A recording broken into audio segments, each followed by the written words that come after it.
Base में रुचि रखा करम प्रदान विश्व रचि राखा घर में प्रधाने बेस में रुचि रखा हो जो जस करहि सो तस फल चाखा जो जस करहि सो तस फल चाखा जो जस करहि सो तस फल चाखा करम प्रदान विश्व रचि राखा जो जस करहि सो तस फल चाखा। हम जैसा करेंगे वैसा ही फल पाएंगे। तो यही पृथ्वी ने कहा कि जाकर अपने प्रजा से कहो कि पहले कर्म करें फिर फल की इच्छा करें। तो महाराज पृथु की प्रजा ने कर्म किया और फल भी मिला। पृथु ने यज्ञ किया और 99 यज्ञ किए। जब तक महाराज इंद्र डर गया, उसने सोचा कि मेरा सिंहासन ना ले ले,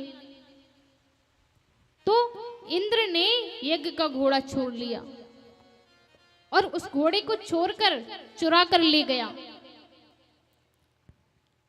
इंद्र घोड़े को ले गया। पृथु ने सोचा ठीक है 99 करके ही रहने देते हैं। और पृथु के यज्ञ में सनक सनंदन और सनातन का आगमन हुआ। कहा मैं धन्य हूं जो आप मेरे यज्ञ में पधारे। और नारायण का प्रकट हुआ। नारायण ने कहा वरदान मांग लीजिए, क्या चाहिए। पृथु ने कहा मुझे कुछ नहीं चाहिए, मैं तो ये चाहता हूं कि जो आपकी महिमा है, आपकी कथाएं हैं, उन्हें सुनने के लिए मेरे कानों में 10,000 कानों की शक्ति आ जाए। भगवान ने कहा भले आदमी, तुम 10,000 कान मांग रहे हो।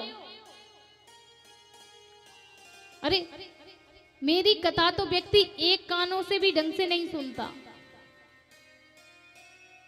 अरे कमर टेढ़ी हो जाती है 4 जगह से,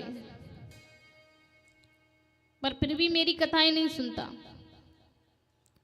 महाराज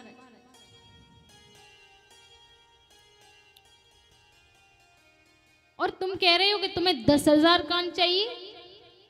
हाँ प्रभु मुझे 10,000 कान चाहिए।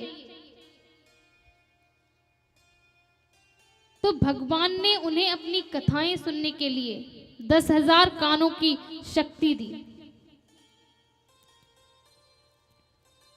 अब महाराज पृथु के पुत्र हुए हविवर्धन।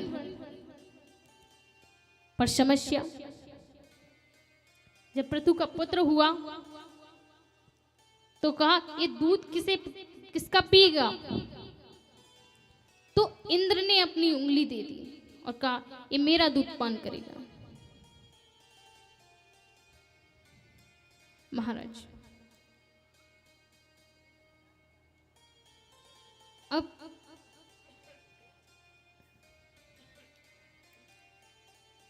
महाराज जो पृथु हैं उनके पुत्र हैं अंतर्ध्यान, और इन्हें हविर्ध्यान भी कहते हैं। अब महाराज हविर्ध्यान के पुत्र हुए प्राचीन बरे। बड़ी सुंदर कथा है महाराज। महात्मा पृथु के पुत्र, जिनके पुत्र का नाम है प्राचीन बरे। अब प्राचीन बरे भारत का ये सुंदर प्रसंग है, सुनिए।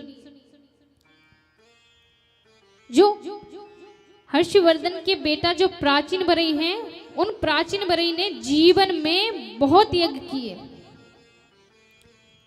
इतने यज्ञ कि सारी पृथ्वी को कोशाओं से पाट दिया। लेकिन इतिहास पुराणानी वेद शास्त्र विधिम बिना।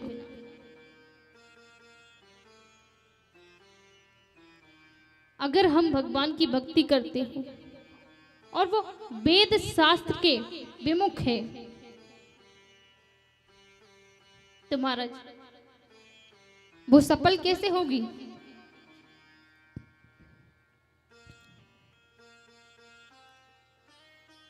प्राचीन बड़े क्या करते हैं, कितने यज्ञ करते हैं, पर उस यज्ञ में घोड़े और बकरों की बलि देते हैं। सज्जनों देखिए, चाहे हम जीव की हत्या काली के बहाने से करें या खुद का पेट भरने के बहाने से करें, अरे जब हम डॉक्टर के पास जाते हैं और डॉक्टर हमें सुई लगाता है तो हमें कितना दुख होता है, कितना दर्द होता है। और जब किसी जीव को तुम बीच में से काट दोगे तो उसे कितना कष्ट होता होगा।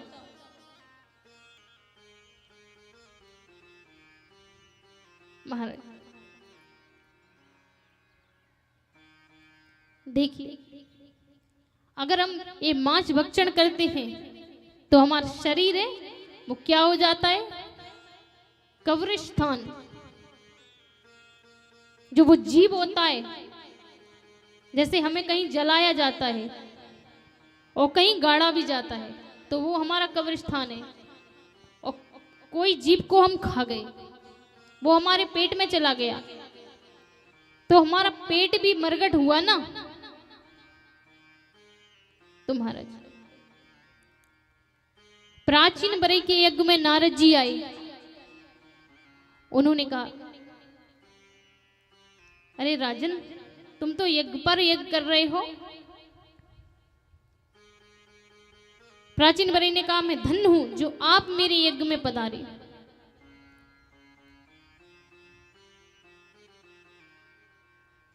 मैं बहुत धन्य हूं जो आपका आगमन हुआ हमारे यज्ञ में। नारद जी ने कहा सुनो प्राचीन बरई, मैंने बहुत पापी देखे हैं पर तुम्हारे जैसा पापी नहीं देखा। क्यों? अरे मैं काहे का पापी? देखिए मैंने सारी पृथ्वी को कुशाओं से पाट दिया, कितने यज्ञ किए, और आप कहते हो मैं पापी हूं। नारद जी ने कहा ऊपर की ओर देखो। ऊपर देखा तो हजारों बकरे, हजारों घोड़े मुंह बाके खड़े हुए हैं। नारद जी ने कहा राजन, ये सब एक दिन तुमसे बदला लेंगे। जैसे तुमने इन जीवों की हत्या की है वैसे ही ये एक एक करके तुमसे बदला लेंगे। पर महाराज प्राचीन बरई की समझ में नहीं आया।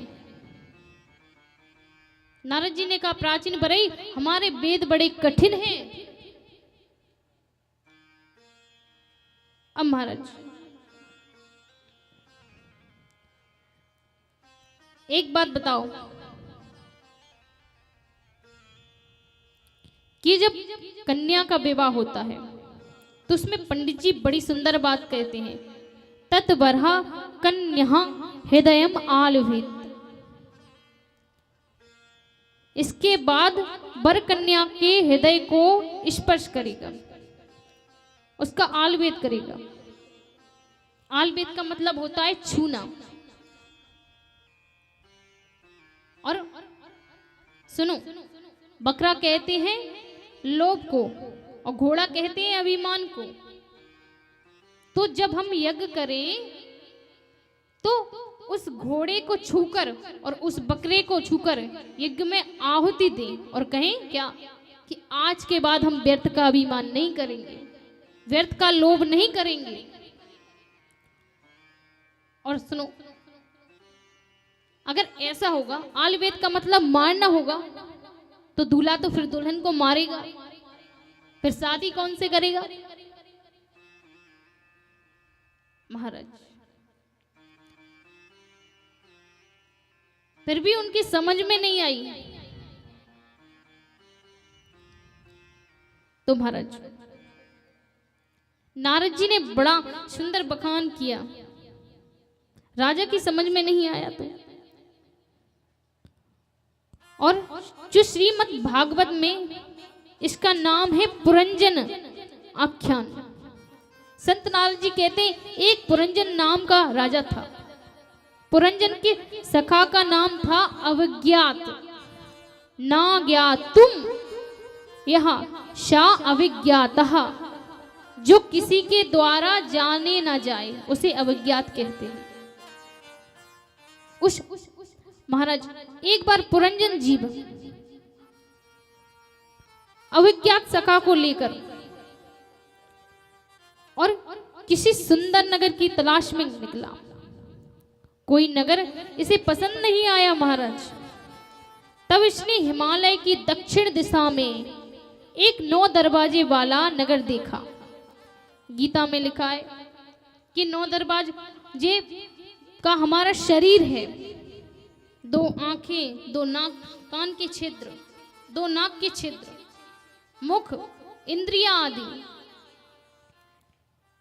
तो महाराज ये 9 दरवाजे का घर ही तो हमारा